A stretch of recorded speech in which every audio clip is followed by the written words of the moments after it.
এদিকে নির্বাচনের আগেই পালাতে শুরু করেছে উপদেষ্টারা। হঠাৎ শেখ হাসিনার ছেলে সজীব ওয়াজেদ জয়ের আন্তর্জাতিক অ্যাকশন শুরু। কপাল খুলতে চলেছে আওয়ামী লীগ দলটির। এই ভিডিওতে আপনাদের সামনে আমি এই সজীব ওয়াজেদ জয় নির্বাচন নিয়ে ডক্টর ইউনূসের যে মাস্টার প্ল্যান প্রকাশ করছে সেটা আপনাদেরকে জানাই। এই যে প্ল্যানের কথাটা সজীব ওয়াজেদ জয় তিনি প্রকাশ করলেন, সেটা রীতিমতোই বাংলাদেশের রাজনীতিতে তোলপাড় শুরু হয়ে গেছে। এটা বলতে গেলে ডক্টর ইউনূসের মাথায় হাত দেওয়ার মতো অবস্থা। তিনি মাথায় হাত দেওয়া মানে তিনি চিন্তায় পড়ে গেছেন। ডক্টর ইউনূসের নেতৃত্বাধীন বাংলাদেশ একটা ঐতিহাসিক ধরা খেয়েছে। বাংলাদেশের হৃৎপিণ্ডে চেপে ধরেছে ভারতবর্ষ। এটাই হচ্ছে চাওয়ালা প্রধানমন্ত্রীর কারিশমা, যেটা আমাদের নোবেল বিজয়ী সুদখোরের কারিশমার থেকে অনেক বেশি পাওয়ারফুল। উপদেষ্টা কি আগে থেকে কিছু আঁচ করতে পারছেন, যে কারণে ভবিষ্যৎ নিরাপত্তার জন্য খুব দ্রুত পাসপোর্ট জমা দিয়ে বিভিন্ন দেশে ভিসা নেওয়ার চেষ্টা করছেন? উপদেষ্টা কি আসলে দেশ ছেড়ে চলে যেতে চান? তারা এত ভালো কাজ করলেন, দেশ ছাড়ার আশঙ্কাতে তাদের কেন থাকে? এরা যদি কথা শুনতো তাহলে তো এদেরকে জেলে যেতে হতো না। হঠাৎ করে সংসদ নির্বাচনের মাত্র 10 দিন আগে বোমা ফাটালেন শেখ হাসিনার ছেলে সজীব ওয়াজেদ জয়। তিনি যে বোমাটাই ফাটিয়েছেন তা কেবল রাজনৈতিক অভিযোগ নয়, বরং এক ভয়ঙ্কর ভূ রাজনৈতিক ষড়যন্ত্রের ইঙ্গিতকেই তুলে ধরেছেন। ইতিমধ্যে 5 জন প্রার্থীর মনোনয়ন স্থগিত হয়েছে, বাকি 50 জন প্রার্থীর মনোনয়ন বাতিল হবে। সেখানে তারেক রহমানও নির্বাচনে অংশগ্রহণ করতে পারবে না। সেই প্রক্রিয়া, সেই মেটিকুলাস ডিজাইন ইতিমধ্যেই বাস্তবায়ন হতে যাচ্ছে। দর্শক, নতুন একটা নিউজ আপনাকে স্বাগতম। প্রিয় দর্শক, বাংলাদেশের যে বর্তমান রাজনৈতিক প্রেক্ষাপট এবং যে পরিস্থিতির সৃষ্টি হয়েছে তারই আলোকে আপনাদের সামনে কয়েকটা গুরুত্বপূর্ণ খবর নিয়ে হাজির হয়েছি, যার কিছুটা অংশবিশেষ ইতিমধ্যেই ভিডিওর শুরুতেই দেখেছেন। তো দর্শক, ভিডিওর শুরুটা দেখেই কিন্তু বুঝতে পেরেছেন যে আজকের নিউজটা ঠিক কতটা গুরুত্বপূর্ণ এবং ঠিক কোন বিষয়টাকে ইঙ্গিত করছে। তাই বলবো, যারা ভিডিওটি অন করেছেন না টেনে সম্পূর্ণ নিউজটি মনোযোগ সহকারে দেখতে থাকুন, তাহলে আজকের মূল বিষয়টা বুঝতে পারবেন। তো দর্শক, আর দেরি না করে চলুন দেখে আসবো আজকে সেই কাঙ্ক্ষিত ভিডিওগুলো। তবে তার আগে বলবো, যারা এখনো চ্যানেলটি সাবস্ক্রাইব করেননি অবশ্যই চ্যানেলটি সাবস্ক্রাইব করে পাশে থাকা বেল আইকনটি ক্লিক করে দিন। আর যারা ইতিমধ্যেই চ্যানেলটি সাবস্ক্রাইব করে রেখেছেন তাদেরকে অসংখ্য ধন্যবাদ। তো চলুন দর্শক, ভিডিওটিতে একটি লাইক দিয়ে আমরা ধারাবাহিকভাবে সবগুলো ভিডিওর আলোচনা দেখে আসি। এই ভিডিওতে আপনাদের সামনে আমি এই সজীব ওয়াজেদ জয় নির্বাচন নিয়ে ডক্টর ইউনূসের যে মাস্টার প্ল্যান প্রকাশ করছে সেটা আপনাদেরকে জানাই। এই যে প্ল্যানের কথাটা সজীব ওয়াজেদ জয় তিনি প্রকাশ করলেন, সেটা রীতিমতোই বাংলাদেশের রাজনীতিতে তোলপাড় শুরু হয়ে গেছে। এটা বলতে গেলে ডক্টর ইউনূসের মাথায় হাত দেওয়ার মতো অবস্থা। তিনি মাথায় হাত দেওয়া মানে তিনি চিন্তায় পড়ে গেছেন। গতকালকে যে ঘটনাটা ঘটছে, আওয়ামী সভানেত্রী পুত্র সজীব ওয়াজেদ জয় তিনি কলকাতার একটা ভারতের একটা কি বলে সরাসরি লাইভে বক্তব্য দিচ্ছেন। সরাসরি আপনি ভাবুন যে সেখানে মানে এটাই প্রথম 5 আগস্টের পরে ভারতের মাটিতে মানে সামনে এসে স্টেজে উঠে সশরীরে না, মানে ভার্চুয়ালি তিনি সরাসরি যে বক্তব্যটা দিচ্ছেন, সেই বক্তব্যে তিনি যে তথ্যগুলো তুলে ধরছেন, সেইটা শোনার পরে প্রকৃতপক্ষে এই চিরতত্ত্বের চেলাদের ঘুম হারাম এরকমই আমার কাছে মনে হইতেছে। কারণ নির্বাচনী যে একটা মাস্টার প্ল্যান তাদের ছিল, সেই নির্বাচনী মাস্টার প্ল্যানটা সজীব ওয়াজেদ জয় প্রকাশ করে দিচ্ছে। হাসিনা পুত্র জয় বিদেশি মিডিয়াতে সাক্ষাৎকার দিলেও ভারতীয় দর্শকদের সামনে দেওয়া কলকাতার এই অনুষ্ঠান নিয়ে প্রবল আগ্রহ ছিল, মানে ভারতীয় দর্শকরাও সেখানে উপস্থিত ছিলেন। জয় তার ভাষণে বর্তমান সরকারের নানান কীর্তির কথা তুলে ধরেন, পাশাপাশি বিএনপি ও জামাতে ইসলামের তীব্র সমালোচনা করেন। আচ্ছা, এখানে অনেক কথা বলা আছে, আমি মূল পয়েন্টে আসি। মূল পয়েন্টটা হলো যে নির্বাচন বিষয়ে সজীব ওয়াজেদ জয় কী প্ল্যানটা, ডক্টর ইউনূসের কী প্ল্যানটা প্রকাশ করলেন।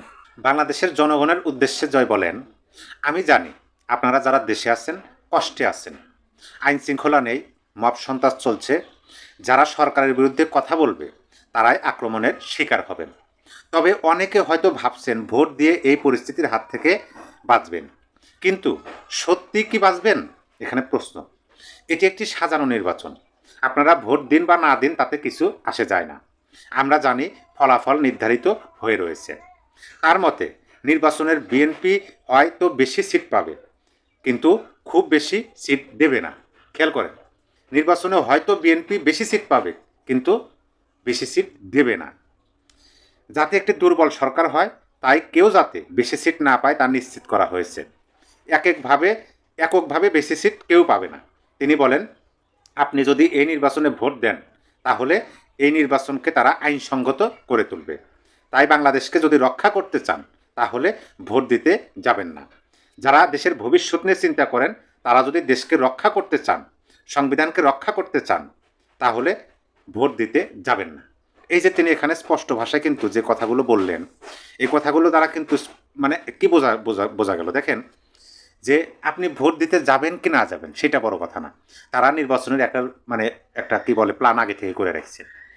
বিএনপি হয়তো নির্বাচনে আসন সিট বেশি পাবে, কিন্তু বিএনপিকে বেশি সিট দেবে না, মানে কোনো রাজনৈতিক দলকেই বেশি সিট দেবে না। একটা মানে কি বলে যে কম সংখ্যক সিট দিয়ে মানে এককভাবে কে সংখ্যাগরিষ্ঠ হতে পারবে না, জোটবদ্ধভাবে হয়তো সরকার গঠন করতে হবে, মানে একটা পুতুল সরকার মানে বসানোর চিন্তা ভাবনা করা হইতেছে। আর শেষে তিনি যে কথাটা বললেন, যারা দেশের ভবিষ্যৎ নিয়ে চিন্তা করেন, তারা যদি দেশকে রক্ষা করতে চান, সংবিধানকে রক্ষা করতে চান, তাহলে ভোট দিতে যাবেন না।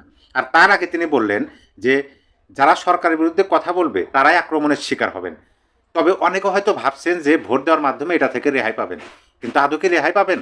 এই যে প্ল্যানের কথাটা সজীব ওয়াজেদ জয় তিনি প্রকাশ করলেন, সেইটা রীতিমতোই বাংলাদেশের রাজনীতিতে তোলপাড় শুরু হয়ে গেছে। এটা বলতে গেলে ডক্টর ইউনূসের মাথায় হাত দেওয়ার মতো অবস্থা। তিনি মাথায় হাত দেওয়া মানে তিনি চিন্তায় পড়ে গেছেন ডক্টর ইউনূস, যে তার প্ল্যান প্রকাশ করে দিচ্ছে সজীব ওয়াজেদ জয়, সে কোথায় বসে তিনি এই বিষয়গুলো কেমনে জানেন? এটা তো আদৌ তার জানার কথা না। তারা এরকম হয়তো ভাবছেন, ওই যে প্রথমে প্রচার করা হয়েছে, তিনি তো রাজনীতির র পর্যন্ত বোঝেন না। যাই হোক, সজীব ওয়াজেদ জয়ের এই সতর্কমূলক বার্তাটি দেশের মানুষ কিভাবে গ্রহণ করে সেটাই দেখার বিষয়। আমরা দেখব আদৌ দেশের সাধারণ নাগরিক দেশ স্বাধীনতার সংবিধানকে ভালোবেসে দেশ ভোট কেন্দ্রে যায় কি না। আগামী ত্রয়োদশ জাতীয় সংসদ নির্বাচন 2026 সালের 12 ফেব্রুয়ারি হতে যাচ্ছে। আর সেই নির্বাচনে খোদ বিএনপির চেয়ারপারসন তারেক রহমান সহ 55 থেকে 60 জন প্রার্থী নির্বাচনে অংশগ্রহণ করতে পারবে না। সেই প্রক্রিয়া, সেই মেটিকুলাস ডিজাইন ইতিমধ্যেই বাস্তবায়ন হতে যাচ্ছে। তাদের ইতিমধ্যেই 5 জন প্রার্থীর মানে মনোনয়ন স্থগিত হয়েছে, বাকি 50 জন প্রার্থীর মনোনয়ন বাতিল হবে। সেখানে তারেক রহমানও নির্বাচনে অংশগ্রহণ করতে পারবে না। সেই মেটিকুলাস ডিজাইন বাস্তবায়ন হতে যাচ্ছে। চলুন সে বিষয়ে সংক্ষেপে একটু বিস্তারিত বোঝার চেষ্টা করছি। অন্তর্বর্তীকালীন সরকার একটা নির্বাচন দিয়েছেন, যে সংবিধানের উপরে ভিত্তি করে এই অন্তর্বর্তীকালীন সরকার এখনো আছেন, সংবিধান জীবিত আছে। আর সেই সংবিধান মতে এমনকি 2025 সালে যে নির্বাচনী তফসিল ঘোষণা করেছে, সেই তফসিলের বিধিবিধান অনুযায়ী বাংলাদেশে দ্বৈত নাগরিক, অর্থাৎ বাংলাদেশের নাগরিক প্লাস অন্য দেশের নাগরিক, দ্বৈত নাগরিকরা তারা বাংলাদেশের জনপ্রতিনিধিত্ব নির্বাচন অর্থাৎ জাতীয় সংসদ নির্বাচনে অংশগ্রহণ করতে পারবে না। অপরদিকে বাংলাদেশের যারা ঋণ খেলাপি হিসেবে চিহ্নিত আছেন, তারাও নির্বাচনে অংশগ্রহণ করতে পারবে না। যেভাবেই হোক না কেন, প্রধান নির্বাচন কমিশনার প্লাস আইন শৃঙ্খলার শক্তি ক্ষমতা দেখিয়ে বিএনপি 45 জন ঋণ খেলাপি এদেরকে মনোনয়ন দিয়েছে এবং প্রাথমিক পর্যায়ে তাদের মনোনয়ন বৈধ হয়েছে। কিন্তু যখনই এই 45 জন আর 10 জন আছে দ্বৈত নাগরিকের তালিকায়, সেখানে 1 নম্বর তালিকায় আছেন তারেক রহমান। এই তারেক জিয়া তিনি দ্বৈত নাগরিকের তালিকায় আছেন। তো সেক্ষেত্রে আপনারা ইতিমধ্যেই জানতে পেরেছেন যে বিএনপির 5 জন প্রার্থীর মনোনয়ন স্থগিত হয়েছে, তারা নির্বাচনে অংশগ্রহণ করতে পারবে না। তার মধ্যে কুমিল্লা 4 আসনের মঞ্জুরুল আহসান মুন্সি এবং কুমিল্লা 10 আসনের গফুর সাহেব, এবং আপনারা ইতিমধ্যেই জানতে পেরেছেন যে একাধিক মানে প্রার্থী তাদের প্রার্থীতে হারিয়ে ফেলছে। এরপরে এনসিপির সভাপতি নাহিদ ইসলাম ঢাকা 11 আসনে তিনি তার বিরোধী প্রতিপক্ষ হচ্ছেন বিএনপির এমপি প্রার্থী এম এ কাইয়ুম। এই এম এ কাইয়ুমের বিরুদ্ধে দ্বৈত নাগরিকের মামলা আজ করা হয়েছে। আর এই দ্বৈত নাগরিকের মামলা প্লাস ঋণ খেলাপির কারণে যে মানে তারা নির্বাচন করতে পারছে না, সেই এজেন্ডা বাস্তবায়ন করার জন্য তাদের মানে খুব পরিচালক হিসেবে বাংলাদেশের সকলেই চেনে পিনাকি ভট্টাচার্য, সাংবাদিক ইলিয়াস কনক সরোয়ার, তারা এই ইতিমধ্যেই বার্তা দিয়েছেন যে বাংলাদেশের প্রেক্ষাপটে শুধু হাসনাত আব্দুল্লাহর আসন, কুমিল্লা 10 এবং ঢাকা 11 আসনের নিয়ম একরকমের, এবং আর যা বাকি যে 45 জন ঋণ খেলাপি আছে তাদের জন্য নিয়ম অন্য ভিন্ন হতে পারে না। সুতরাং তারা ইতিমধ্যেই মানে প্রস্তুতি নিচ্ছে যে তাদের মনোনয়ন স্থগিত করার জন্য আপিল করা শুরু করেছে। আমাদের এনসিপির সভাপতি নাহিদ ইসলাম তিনি ঢাকা 11 আসনের বিএনপি প্রার্থী কাইয়ুমের বিরুদ্ধে আপিল করেছেন। এমনকি ঢাকা 17 আসনের জামাতের প্রার্থী খালেদুজ্জামান তিনিও ইঙ্গিত দিয়েছেন যে তারেক রহমান দ্বৈত নাগরিক, সুতরাং দ্বৈত নাগরিক হলে সেটার প্রমাণাদি আছে। ইতিমধ্যেই তিনিও এই আবেদন করার অর্থাৎ নির্বাচনী মনোনয়ন স্থগিত করার আবেদনের পর্যায়ে আছেন। এবং এই দেখা দেখি এনসিপি জামাত তারা নতুনভাবে পদক্ষেপ নিচ্ছেন যে এই 45 জন যে ঋণ খেলাপি আছেন তারা যাতে ত্রয়োদশ জাতীয় সংসদ নির্বাচনে অংশগ্রহণ করতে না পারে, আর সেখানে জামাত এনসিপি বিনা প্রতিদ্বন্দ্বিতায় বিজয়ী হতে পারে, সেই মেটিকুলাস ডিজাইন ইতিমধ্যেই বাস্তবায়ন করতে শুরু করেছে। আর সেই মেটিকুলাস ডিজাইনে এখনো বোধগম্য বিএনপি হচ্ছে কিনা আমার জানা নাই। যে বিএনপির যারা বিশেষজ্ঞ, যারা বিচার বিশ্লেষণ করে, টকশোতে আলোচনা করে, তারা ইতিমধ্যেই বলতে শুনেছি আমরা, তারা সকলেই বলেছে যে বিএনপিকে আমরা দিক নির্দেশনা দিচ্ছি, আমরা বলছি বিএনপি যদি সেটা না শুনে সেটা আমাদের করার কিছু নাই। বিএনপি একটা মরণ ফাঁদে পা দিয়েছে, জাদুর কাঠিতে তারা বিএনপি দিশেহারা হচ্ছে। সেখান থেকে বের হওয়ার জন্য একমাত্র নির্বাচন বর্জন করা ছাড়া আর কোনো উপায় তারা দেখছে না। এমনকি তত্ত্বাবধায়ক সরকার ব্যবস্থা চালু করে একটা ইনক্লুসিভ সকল রাজনৈতিক দলের অংশগ্রহণের মধ্য দিয়ে নির্বাচনের ব্যবস্থা না করলে চরম খেসারত দিতে হবে বিএনপির। মেয়াদ থাকতে উপদেষ্টারা কূটনৈতিক পাসপোর্ট জমা দিচ্ছেন কেন? বিদেশে যেতে কেন তারা ভিসা নিতে তোড়জোড় শুরু করে দিয়েছেন? দেশের মঙ্গলে এসে ভালো কাজ করার পর বিদেশে যাওয়ার এই চেষ্টা কি খুব স্বাভাবিক বলে মনে হচ্ছে? উপদেষ্টা কি আগে থেকে কিছু আঁচ করতে পারছেন, যে কারণে ভবিষ্যৎ নিরাপত্তার জন্য খুব দ্রুত পাসপোর্ট জমা দিয়ে বিভিন্ন দেশে ভিসা নেওয়ার চেষ্টা করছেন? এবং সরকারের শেষ সময় মানে নির্বাচনের 3 দিন আগে কেন আমেরিকার সঙ্গে বাণিজ্য চুক্তি হতে যাচ্ছে? এরা যদি কথা শুনতো তাহলে তো এদেরকে জেলে যেতে হতো না। এখন চিন্তা করেন আপনি। এবং এরা কিন্তু যেমন হোসেন মোহাম্মদ এরশাদ, বেগম খালেদা জিয়া, শেখ হাসিনা, এদের মানে নিয়ে এদের সরকারের পরিচালনা, এদের আর্থিক দুর্নীতি, এসব নিয়ে অনেক লিখেছে যে আপনারা এগুলো করবেন না, সাধারণ মানুষের তো এগুলো তো শুনে টোনে না কখনোই। না শোনার ফলে যেটা হয়েছে, ক্ষমতায় থাকলে তো কোনো কিছু কেয়ার করে না, না যখনই ক্ষমতা থেকে যায় তখন জেলে যায়। আর আমাদের একটা সুবিধা কি, আমরা জেলে যাই নাই, কেমন আমরা এগুলো করি নাই কখনো। আমরা কোন রকম অনৈতিক কাজ, দুর্নীতি এগুলোর সঙ্গে কখনো জড়িত ছিলাম না, এখনো নাই, ভবিষ্যতেও থাকবো না। আশা করি আপনারা মানে আমার জন্য দোয়া করবেন যাতে এগুলো করতে না হয়। আর যেটা বললেন যে বিদেশ থেকে তো অনেকেই আসছে, হ্যাঁ তারা আসছে, এরা অধিকাংশই হলো বসন্তের প্রকৃত, কেমন এরা কোনোদিন আপনি তাদের এই সরকারে আসার আগে আপনি তাদের নামও শোনেন নাই। তারা হঠাৎ করে সব চলে আসছে এবং হঠাৎ করে তাদের মধ্যে দেশপ্রেম উঠলে উঠেছে। এবং আমার একটাই কথা, আমি মানে আপনার অনুষ্ঠানও বলেছি, কয়েক জায়গায় বলেছি, লিখেছি, যে এটা যদি সত্যিকার অর্থ ওই অর্থে দেশপ্রেমিক হতো, তাহলে এরা এসে বলতো কি যে দেখেন আমরা দেশ সেবার একটা সুযোগ পেয়েছি, ইউনূস সাহেব সহ আমরা সবাই প্রতিষ্ঠিত জীবনে, আমাদের টাকা পয়সার কোনো প্রয়োজন নাই, আমাদের অনেক দিয়েছে। অর্থাৎ এই যে সময়টাতে, যে সময়টা আমাদের দেশ সেবার জন্য আমরা আসছি বা আমাদেরকে নিয়ে আসা হয়েছে, আমরা কোনো বেতন ভাতা নিব না, আমরা কোনো মানে কোনো 5-6,000 7,000 স্কোয়ার ফিটের বাড়িতে থাকবো না, আমাদের কোনো বাংলো মানে মন্ত্রী পাড়ায় থাকার দরকার নেই, আমাদের প্রত্যেকেরই ঢাকা শহরে থাকার জায়গা ব্যবস্থা আছে। আমরা শুধুমাত্র যেটা চাইবো সেটা হলো যে আমাদের এখান তো গাড়ি এখান থেকে নিয়ে আসতে, ওখান থেকে নিয়ে আসা যায় না, ওটা একটা গাড়ি যদি থাকে তো সেটা তেল খরচ মানে সরকার থেকে দিবে, এর বেশি আমাদের কোনো কিছু প্রয়োজন নেই। কিন্তু দেখেন দুঃখজনক ভাবে এদের সবারই সবকিছু আছে ঢাকা শহরে, মানে ওই 2-3জন ছাত্র উপদেষ্টা ছাড়া তাদের কিছু ছিল না, ঠিক আছে। তো এরা সব এসে ওই বড় বড় বাড়িতে বাড়ি দাও আমাকে, তারপরে প্রাডো গাড়ি দাও, ফ্লাগালা গাড়ি দাও, তারপরে এই সমস্ত, তারপরে পাইপ পিয়াদা দাও, আমাদের ভীষণ মানে অনেক ওই যে এটাকে ইংরেজি বলে ট্র্যাপিংস অফ অফিস, কেমন মানে বড় মানে কর্মকর্তা বা হলে সে অফিসের সঙ্গে এই সুযোগ, এইগুলো উচিত ছিল তাদেরকে না নেওয়া। এবং সাধারণ মানুষ যেভাবে জীবনযাপন করে এখানে সেইভাবে তাদের জীবনযাপন করা, তাহলে তার একটা দৃষ্টান্ত হয়ে থাকবে।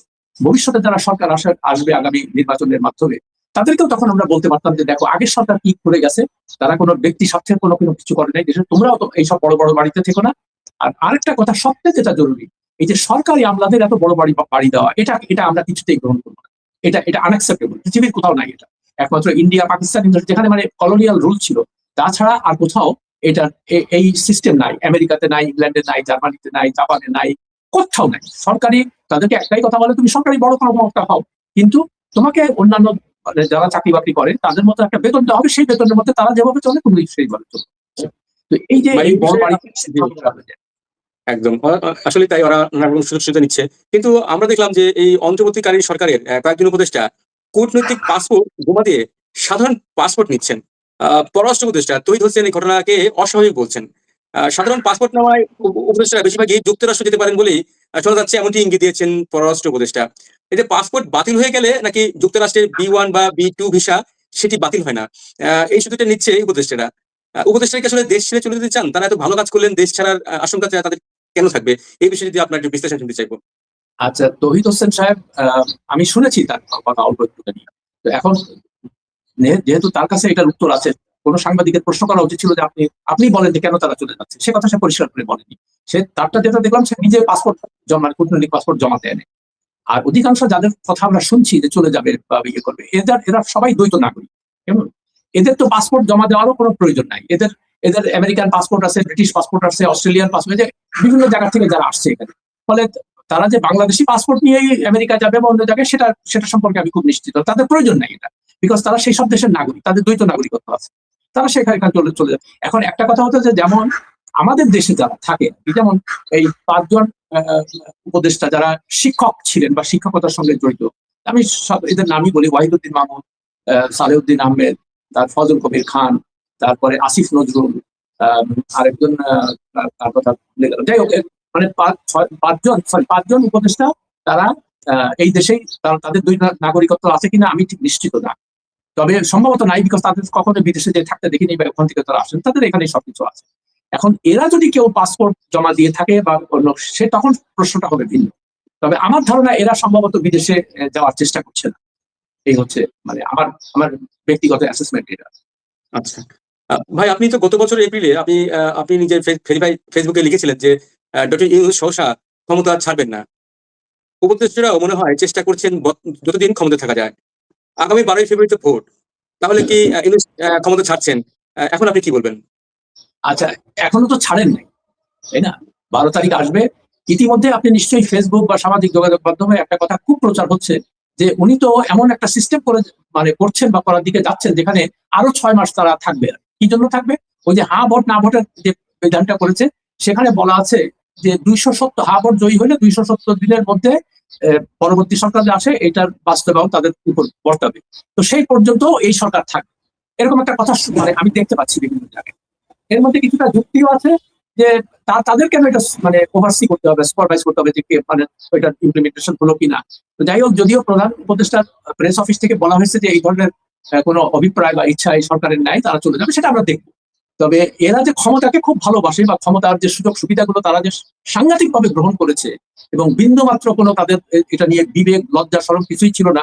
এটা ইউনূস সাহেবের নিজের 14 বার মানে 14 বার গেছে, 14 মাসে বিদেশে গেছে, 14 মাসে 14 বার বিদেশে গেছে এবং একবার ছাড়া আর অধিকাংশই ছিল তার ব্যক্তিগত সফরে। এগুলোকে ব্যক্তিগত সফরকে তিনি দ্বিপাক্ষিক হিসেবে নিয়ে বানিয়ে সেগুলো মানে একটা বিরাট দলবল নিয়ে উনি ওই বিদেশ সফর করেছেন এবং কোটি কোটি টাকা মানে খরচা করেছে এটার পিছনে। আর সবচেয়ে মানে দুঃখের কথা যে এরকম একটা গরিব দেশের সরকার প্রধান কি করে বিদেশে যে 10 লক্ষ টাকা প্রতি রাতে হোটেল ভাড়া দেয়, এটা কোনো জাস্টিফিকেশন, কেউ কোনো সাংবাদিক জিজ্ঞেস করে না। এবং আমি লিখেছি কতবার এটা নিয়ে, অনেকেই প্রশ্ন তুলেছে, কিন্তু তাকে সেখান থেকে কোনো জবাব নেই, কোনো আসে না। কোনো এটা যে একটা জনগণের ট্যাক্সের টাকা, এটা আপনার ব্যক্তিগত পয়সা হলে আমাদের তো কোনো আপত্তি ছিল না। আপনি বিজনেস ক্লাসে থাকেন চলেন বা ফার্স্ট ক্লাসে চলেন বা 7 তারা হোটেলে থাকেন, এগুলো নিয়ে তো তখন জনগণের, যখন আপনি জনগণের গরিবের ট্যাক্সের টাকা খরচা করে এই ধরনের বিলাসিতা করছেন, তখন তো এটা খুব দৃষ্টিকটু। তখন তো আপনাদের দেশপ্রেম, তারপর দেশের প্রতি ভালোবাসা, এগুলো নিয়ে তো প্রশ্ন আসবেই। সেটাই আমরা দেখতে পেলাম। সত্যি তাই। আপনার যে বিশ্লেষণটা করলেন আসলে তাই যে এক রাতে 10 লক্ষ টাকা একটা গরিব দেশের প্রধান উপদেষ্টা ব্যয় করেছেন। যেহেতু আপনি এখনো মানে নির্বাচনে আর মাত্র কয়েক দিন বাকি আছে, তারপরে নির্বাচন নিয়ে এখনো সংখ্যার কথা বলছেন। 12ই ফেব্রুয়ারি তো সংসদ নির্বাচন, কিন্তু ঠিক 3 দিন আগে অর্থাৎ 9ই ফেব্রুয়ারি আমেরিকার সঙ্গে বাণিজ্য চুক্তি করতে যাচ্ছে অন্তর্বর্তী সরকার। আমেরিকার ওয়াশিংটন ডিসিতে এই চুক্তি স্বাক্ষরিত হবে। সরকারের শেষ সময়ে যুক্তরাষ্ট্রের সঙ্গে এই বাণিজ্য চুক্তির বিষয়ে আপনি কিভাবে দেখছেন? কারণ আপনি তো অনেকদিন দীর্ঘদিন যুক্তরাষ্ট্রে সাংবাদিকতা করেছেন, বড় বড় পত্রিকাতে কাজ করেছেন, ওয়াশিংটন পোস্ট, নিউ ইয়র্ক টাইমসে কাজ করেছেন। সেই জায়গা থেকে যদি আপনি একটু এই দুদেশের এই শেষ সময়ে এসে যে অন্তর্বর্তী সরকার যে বাণিজ্য চুক্তি করছে, আপনার মূল্যায়ন কি হবে? এই আমি খবরটা দেখেছি আজকে সকালে, যেটা আমার প্রথমেই মনে হলো যে আপনি যেমন বললেন যে নির্বাচনের 3 দিন আগে এই চুক্তি করার দরকারটা কি, এটা তো পরবর্তী সরকারের উপরে ছেড়ে দেওয়া যেত। কিন্তু এদের একটা প্রবণতা আমি লক্ষ্য করছি আর কি, মানে বেশ মানে প্রথম এদের সরকার দায়িত্ব নেওয়ার পর থেকেই যে এদের মধ্যে ওই তাদের যে মূল কাজগুলো, যেমন বিচার বিভাগের সংস্কার, তারপরে আইনের সংস্কার, প্রশাসনের সংস্কার, দুর্নীতির ক্ষেত্রে যে সংস্কারগুলো, সেগুলোর দিকে তাদের কোনো নজর নেই। তারা কি করবে? ওই বিদেশিদের সাথে চুক্তি, এই অমুক চিটাগং পোর্ট দিয়ে দাও, তারপরে পতেঙ্গা টার্মিনাল অমুকরে দিয়ে দাও, আর কি তারপরে করিডোর দিয়ে দাও, এইসব নিয়েই তারা দেখলাম। এবং তারা সবচেয়ে আশ্চর্য ব্যাপার, সবকিছু গোপনে করে, কাউকে কিছু জানায় না। যে একটা কথাটা হলো অন্তর্বর্তী সরকার, ইন্টারিম গভর্নমেন্ট। ইন্টারিমের গভর্নমেন্টের কাজ হলো ডে টু ডে ফাংশন করা। তো এখন যেগুলোর সঙ্গে জাতীয় ইস্যু জড়িত, যেখানে নানান রকমের বিতর্ক আছে, সেই সব ইস্যুতে কেন তারা যাচ্ছেন, এটা তো আমার কাছে বোধগম্য না। প্রিয় দর্শক, আমি আশা করছি সবগুলো ভিডিওই আপনি মনোযোগ সহকারে দেখেছেন।